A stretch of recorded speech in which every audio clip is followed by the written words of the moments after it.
예수님이 십자가로 걸어가고 계십니다. 십자가에 달리셔서 죽으실 것을 예수님이 모르시지 않았습니다. 명확하게 알고 계셨고 의도하셨고 목적하셨습니다.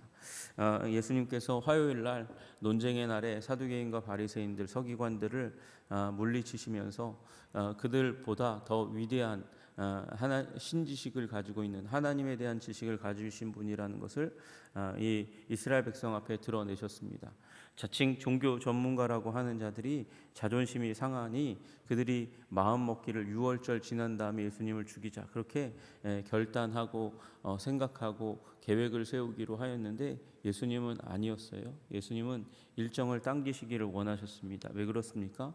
예수님은 6월절 어린 양으로 이스라엘을 위해서 아니 온 인류를 위해서 하나님 앞에서 우리의 큰 대제사장이 되셔서 제사를 드리셔야 했기 때문에 그렇습니다. 그래서 예수님께서는 그들을 공격하시고 그리고 뿐만 아니라 예수님께서는 일정을 당겨 이제 십자가로 걸어가실 것을 준비하시는 동시에 마지막에 대해서 물으시는 제자들을 마지막에 대해서 이야기하시면서 굉장히 길게 말씀하시잖아요. 굉장히 길게 말씀하시면서 성전에서 말씀하신 것을 통해서 그들을 격퇴하신 것뿐만 아니라 이제 감람산에서 오셔서 그곳에서 제자들을 훈련시키시면서 마지막 때를 준비시켜 주시고 계십니다. 십자가를 준비하시며 제자들에게 종말을 마지막 때를 준비하도록 그렇게 우리들을 교회를 준비시키도록 그렇게 하고 계신 것이죠. 25장 1절에 그때는 천국은 마치라고 말씀하시면서 이것이 천국에 속한 일임을 말씀하십니다. 천국이 무엇입니까? 천국은 하나님의 나라입니다. 바실레이아라고 얘기하는 하나님 나라는 이제 우리가 잘 생각하기에 천국, 그래서 주님 다시 오실 때 이 땅 가운데 가져올 것이라고 우리는 그렇게 생각합니다. 그래서 예수 믿고 천국 가자, 이 땅에서 예수 믿으면 천국 간다, 그렇게 믿습니다. 그러나 여러분, 천국에서 그 하나님 나라에서 나라는 우리가 알고 있는 이제 천국 맨 마지막에 최후의 운명 가운데 들어가게 될 그 나라임과 동시에 또 하나 하나님의 통치권입니다. 이 세상 가운데서 예수님의 초림을 통해서 십자가 부활을 통해서 이루신 하나님의 통치권 가운데 우리는 계속해서 살아야 되는 거죠. 언제까지요? 주님 다시 오실 때까지 하나님의 다스림, 그분을 왕으로 모시며 살아가야 하는 것입니다. 여러분, 그것에 대해서 말씀하시는 거예요. 그 통치와 다스림 가운데 사는 사람은 슬기로운 처녀들처럼 준비하는 삶을 살아갑니다. 기름을 준비해야 합니다. 등불이 꺼지지 않도록 준비해야 합니다. 신랑과 신부를 사랑하는 마음으로 그렇게 준비해야 합니다. 여러분, 기름은 전통적으로 성령을 의미합니다. 성령으로, 성령 충만함으로, 성령의 인도하심, 성령 충만이라는 것도 다른 말이 아닙니다. 성령 충만은 인격적인 하나님과의 사귐과 다스림 가운데 들어가는 것을 의미하는 것이죠. 여러분, 성령 충만 받으시기를 주님의 이름으로 축복합니다. 주님의 다스림 가운데, 하나님의 나라 가운데, 이 땅 가운데서도 살아갈 수 있다고 말씀하시고 계신 것이죠. 여러분, 그 등이 우리가 알고 있는 그 호롱불 같은 들고 다니는 작은 등이 아니라 횃불과 같은 등이라고 말씀드렸습니다. 여러분, 거기에 이제 기름이 충분히 적셔지지 않으면 이제 둘러싸고 있는 헝겊도 타고 나무도 탑니다. 다 태웁니다. 여러분, 그래서 계속해서 그 기름을 계속해서 공급해 주어야 하고, 그 불이 붙도록 하기 위해서 우리는 말씀의 재료를 준비해야 합니다. 말씀의 재료. 봉을 준비하듯이, 등을 준비하듯이 우리는 말씀을 준비해야 합니다. 말씀 가운데 성령은 역사하십니다. 여러분, 슬기로운 처녀처럼 깨어 있으시는 여러분들 되시기를 주님의 이름으로 축복합니다. 말씀과 성령으로 늘 언제나 나를 공급하고 주님의 통치 가운데 서기를 바라시는 여러분 되시기를 주님의 이름으로 축복합니다. 여러분, 우리 많은 이 신앙적인 영웅들을 바라보면, 그분들이 이루신 업적을 바라보면 우리는 주눅이 들고 열등감 가운데 들 수 있습니다. 그래서 저렇게 대단한 사람들, 어느 날은 이제 기독교 역사에 대해서 공부하다가 어느 날 딱 느끼게 된 건, 중요한 건 그분들이 다 했어. 다 했네. 뭐 지금 이제 이 시대 가운데 우리가 할 수 있는 일이 뭐가 있을까? 그분들이 중요한 거 다 했는데 어마어마한 일도 다 하셨는데 그거에 비하면 나는 영향력도 없고 힘도 없고 작은 존재인데 내가 뭘 할 수 있겠어? 라고 생각을 하던 그 순간이 있었어요. 여러분, 그런데 그거에 대해서 반대로 주님께서 말씀하시는 게 달란트의 비유죠. 1달란트 받았다고 다른 5달란트 받은 사람, 2달란트 받은 사람, 여러분 그 사람들에 비해서 1달란트 작게 받았지만 1달란트를 볼 때 1달란트는 어마어마하게 큰 돈입니다. 약 30년 동안 벌어야 되는 돈이에요. 여러분, 그런 어마어마한 돈을 받고서도 무슨 생각을 하면 남길 수 없는 삶을 삽니까? 무슨 생각을 하면 열매 없는 삶을 삽니까? 무슨 생각을 하면 하나님께서 지옥이라고 얘기할 만한 곳에 들어가도록 하시는 패망의 삶을 살아갑니까? 많은 것을 받았음에도 불구하고 하나님에 대해서 부정적으로 생각하는 사람은 결국 망하는 삶을 살아간다고 말씀하시는 것이죠. 여러분, 우리 주님 넉넉하신 하나님이신 줄로 믿으시기를 주님의 이름으로 축복합니다. 남도록 주시는 하나님이신 줄로 믿으시기를 주님의 이름으로 축복합니다. 여러분, 제가 어렸을 때만 해도 세계적인 대기근이 있다. 그래서 아프리카에 있는 사람들이 굶어 죽어간다라는 그런 영상들이 굉장히 많이 나왔고, 그래서 모금을 하는 그런 장면들이 굉장히 많이 나왔던 거 기억합니다. 여러분, 그런데 그때 들었던 생각 중에 하나는 돈이 없어서 밥을 못 주나? 그러면 그 얘기는 다른 말로 하면 돈을 주면 밥을 살 수 있다는 거 아닌가? 돈을 주면 식량을 살 수 있다는 건데, 그러면 누군가는 식량을 갖고 있겠네. 그죠? 누군가는 식량을 갖고 있어요. 그런데 돈을 안 주면 안 주겠다는 거죠. 그래서 우리들이 어떤 사람들이 돈을 모아서 돈을 줘야만 그 사람이 식량을 풀어서 아프리카에 있는 사람에게 식량을 주겠다는 거잖아요. 그 얘기는 뭐예요? 원래는 하나님은 이 세상을 향해서 박하게 물질을, 식량을 공급하시는 분이 아니라는 것이죠. 먹고 남을 만하게. 여러분, 우리 잔반 남기지 않겠다고 얼마나 싹싹 긁어서 먹습니까? 그럼에도 불구하고 잔반이 없을 수가 없잖아요. 식당, 요새는 다이어트와 건강을 위해서 오히려 식당에서 먹는 밥도 남겨놓습니다. 남긴 사람들 굉장히 많습니다. 그걸 생각하면 여러분, 굉장히 풍성하게 주님께서 우리에게 주시는 거예요. 그럼에도 불구하고 못 먹고 그래서 죽어가는 사람이 많다는 것이죠. 여러분, 그 달란트의 비유에 그걸 대입해 보면 우리 주님은 넘치도록 우리에게 공급하시는 하나님이세요. 그것이 재능이든지 물질이든지 간에 우리에게 공급하시는데 누군가가 꽉 틀어 쥐고 사는 거죠. 그거 붙들고 사는 것입니다. 그로 말미암아서 누군가는 이 가난한 삶을 살아갈 수밖에 없고 어려운 삶을 살아갈 수밖에 없다는 것이죠. 그리고 우리들 자신도 열매 맺지 못하는 삶의 가장 근본에는 하나님에 대해서 은혜롭고 자비롭고 넉넉하고 풍성하고 힘을 북돋워 주시는 나의 인생을 지키시는 하나님이라기보다 나는 안 되는데, 못 되는데, 어려운데, 괴로운데 하나님은 정말 나에 대해서 관심 없나 봐, 나에 대해서 생각이 없으신가 봐, 박하신 하나님이야, 이렇게 생각하는 순간 우리는 하나님에 대해서 넓은 마음, 확고한 마음, 믿음을 가지지 못하니까, 그러니까 열매 맺지 못하는 삶, 패망하는 삶으로 나아가는 길이 열리는 것이죠. 여러분, 우리 주님 선하시고 아름다우신 넉넉하신 사랑이 넘치신 주님으로 믿으시는 여러분들 되시기를 주님의 이름으로 축복합니다. 여러분, 우리 이 26절의 말씀처럼, 25장 26절의 말씀처럼 우리 주님을 그렇게 여기지 않으시기를 바랍니다. 나는 심지 않은 데서 거두고 해치지 않은 데서 모으는 줄로 네가 알았느냐?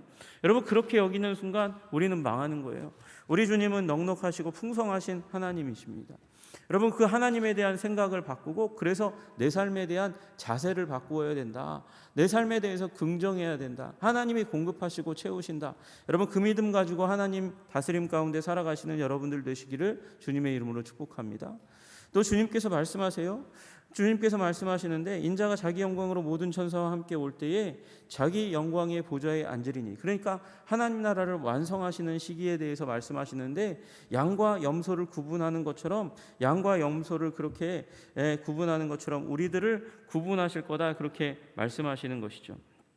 여러분, 주님께서 우리를 구분하시는 줄로 믿으시기를 주님의 이름으로 축복합니다. 여러분, 구분한다는 것은 기준이 있다는 것이죠. 그 기준에 의해서 구분하고 분별하고 나누게 될 것이라고 그렇게 말씀하십니다.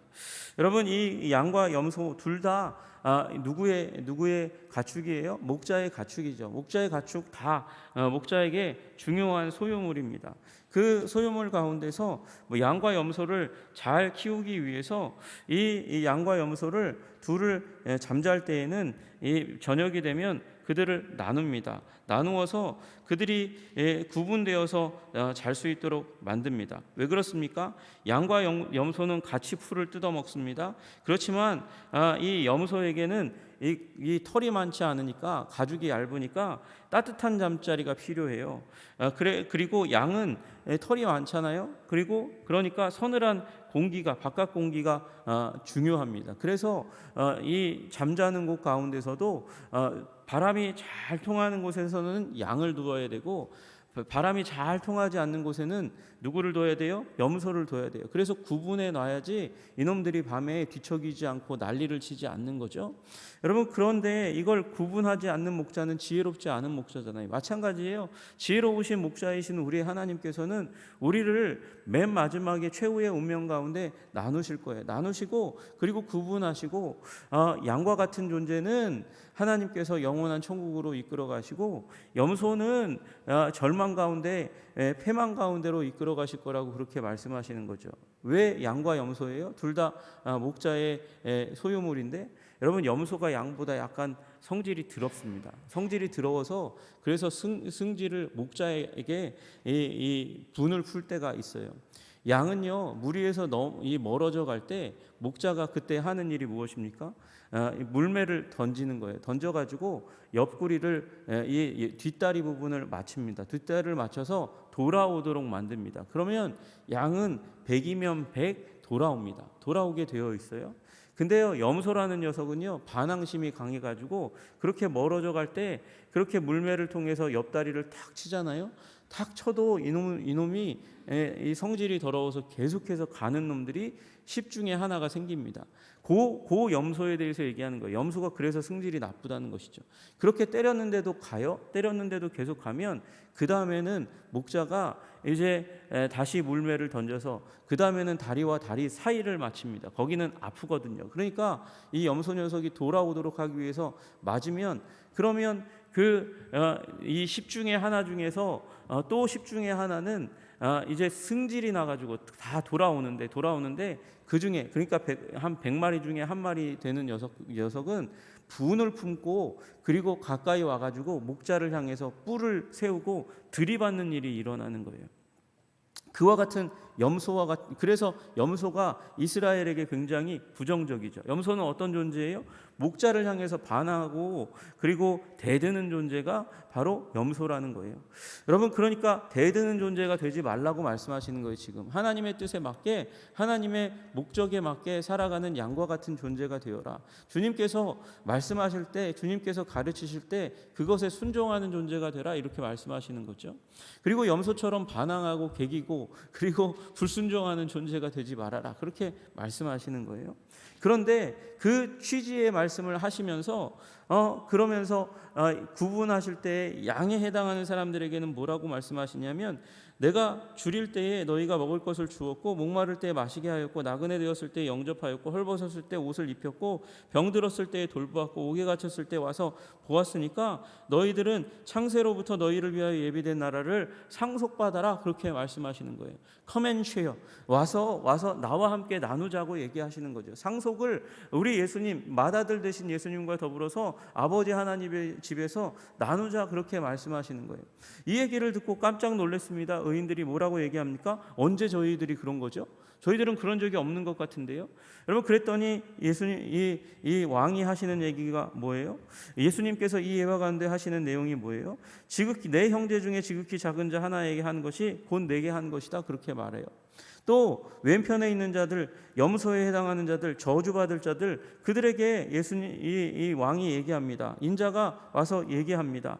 내가 줄일 때 너희가 먹을 것을 주지 않았고, 목마를 때 주지 않았고, 나그네 되었을 때 영접하지 않았고, 헐벗을 때에 옷 입혀주지 않았고, 그리고 병들었거나 옥에 갇혔을 때 돌보아주지 않았다. 그래서 너희들은 지옥행이다. 이렇게 말씀하시는 거예요. 그랬더니 언제 우리가 주님께 그렇게 했어요? 그랬더니 지극히 작은 자에게 말씀하셨어요. 지극히 작은 자에게 너희가 그렇게 하지 않았다고 말씀하시는 것이죠.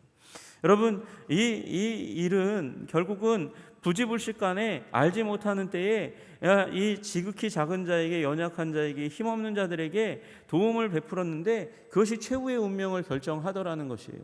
예수님께서 말씀하시는 건 그것이죠. 이 가난한 자들 안에 내가 있다고 말씀하시는 거예요. 가난한 자에게 너희가 섬김을 베푼 것이 바로 나를 섬긴 것이다 말씀하시는 것이죠. 여기에 바로 십자가에 하나님 사랑과 이웃 사랑이 만나는 교차점이 있습니다.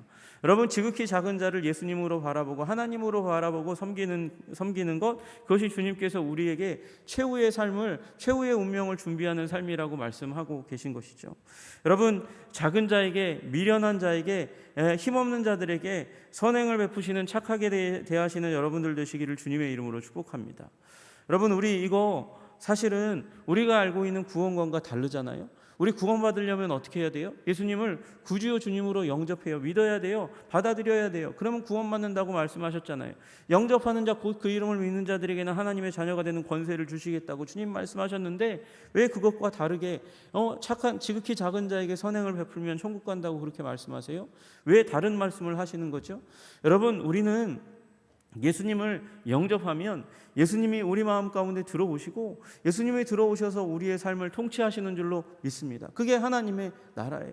하나님의 나라가 우리 마음 가운데 오신 우리 예수님께서 우리를 다스리는 하나님의 나라가 이루어지면 하나님의 성품이 나의 삶을 통해서, 나의 인격을 통해서, 나의 행동을 통해서 드러나야 하는 것이죠.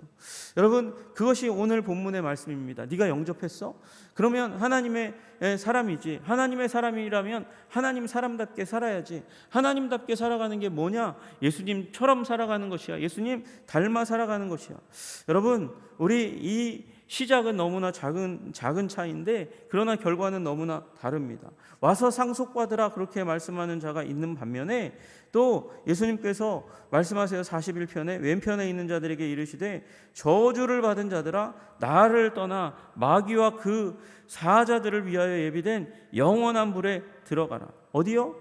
마귀와 사자들을, 그 사자들을 위하여 예비된 영원한 불에 들어가서 고통받으라고 얘기하는 거예요. 여러분, 이게 너무나 큰 차이입니다. 작은 시작인데 완전히 다른 결과를 만들어낸다고 말씀하십니다. 여러분, 우리 삶을 변화시켜 가시기를 주님의 이름으로 축복합니다.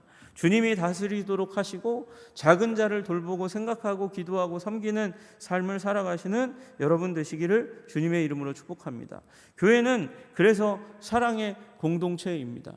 사랑이신 하나님을 따라서 사랑을 베푸는 사랑의 공동체가 되어야 합니다. 여러분, 그것이 초대교회가 고난과 박해를 이겨낸 능력이었습니다.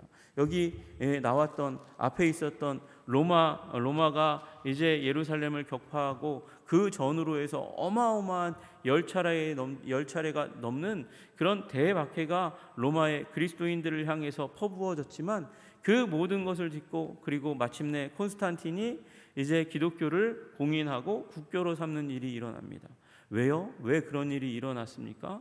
결국은 그 사회에 지금 코로나와 같은 전염병이 걸렸어도 우리가 당황하고 힘들어하는데 그 당시에 페스트가 일어납니다. 페스트가 일어나서 수많은 사람들이 죽어갑니다. 자신이 살기 위해서 걸린 아버지와 어머니를 문 밖으로 내버리고 자녀를 내버리고 배우자를 내버릴 수밖에 없는 안타깝고 비극적인 상황이 일어났습니다. 그런데 저녁이 되면 복면을 한 사람들이 돌아다니면서 그들을 수습해서 자기가 사는 곳으로 데려와 먹을 것을 주고 돌보고 기도해주고 축복해줍니다. 기도한 데서 얘기가 나오잖아요. 예수님의 사람들이었습니다. 그 사랑을 받은 사람들, 그래서 가족을 돌려받은 사람들, 가족도 버렸는데 나를 챙겨준 사람들, 그리고 그들이 믿는 예수님을 믿는 놀라운 회심의 사건들이 사랑으로 말미암아 일어나는 거죠. 여러분, 기독교는 사랑의 종교입니다. 우리 이 예수님께서 말씀하신 최후의 심판에 걸맞게 사랑의 삶을 살아가시는 여러분과 제가 되기를 주님의 이름으로 축복합니다. 기도하겠습니다. 하나님 아버지, 우리의 최후의 운명을 아버지 준비하는 가장 좋은 방법, 사랑을 베푸는 방법이라는 것을 알게 하신 것을 감사합니다. 주님, 우리 지극히 작은 자 하나라도 우리 큰 자는 잘 섬기고 사랑할 수 있습니다. 그러나 지극히 작은, 내가 무시할 수 있는 사람이라고 여기는 그 사람 안에 예수님이 계시다는 사실을 깨달아 알고 아버지 섬기고 사랑하고 축복하는 삶을 살아갈 수 있도록 우리를 도와주옵소서. 예수님 이름 받들어 기도드리옵나이다. 아멘.